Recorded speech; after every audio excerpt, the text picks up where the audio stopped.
Alors, je m'appelle Annie Sandamiani, je suis professeure de lettres classiques au lycée Rimbaud à Istres et je suis militante au SNES dans ce qu'on appelle le secteur emploi.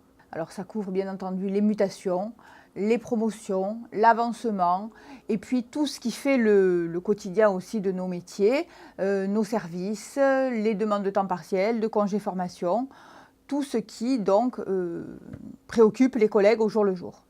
Donc, je suis commissaire paritaire certifiée. Et donc, notre travail au niveau du rectorat est double, c'est-à-dire il y a à la fois bien sûr le travail collectif, c'est-à-dire siéger en groupe de travail, siéger en CAPA, pour veiller au respect de la réglementation, pour veiller à ce que les dossiers soient défendus dans l'intérêt des collègues et dans l'intérêt collectif toujours en parallèle.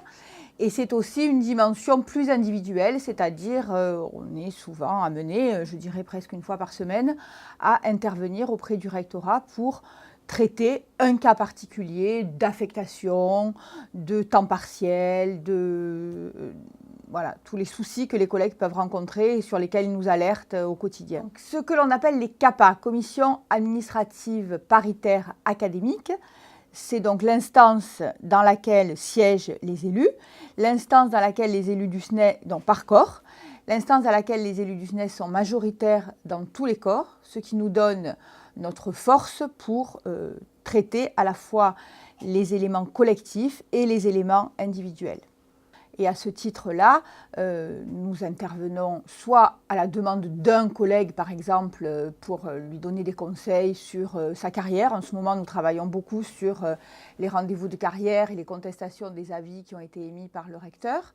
Nous avons fait un travail considérable à la fin de l'année scolaire 2018, au mois de juin, sur l'accès à la hors-classe des certifiés, mais le travail a été le même dans tous les corps.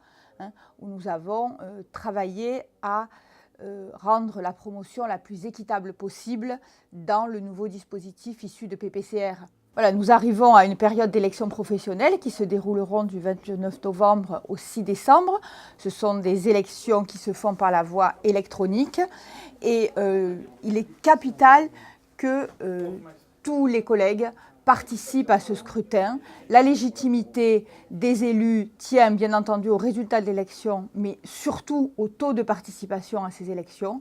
Évidemment, on ne peut qu'inviter tous les collègues à voter pour les listes du SNES et les listes de la FSU, que ce soit au niveau académique ou au niveau national.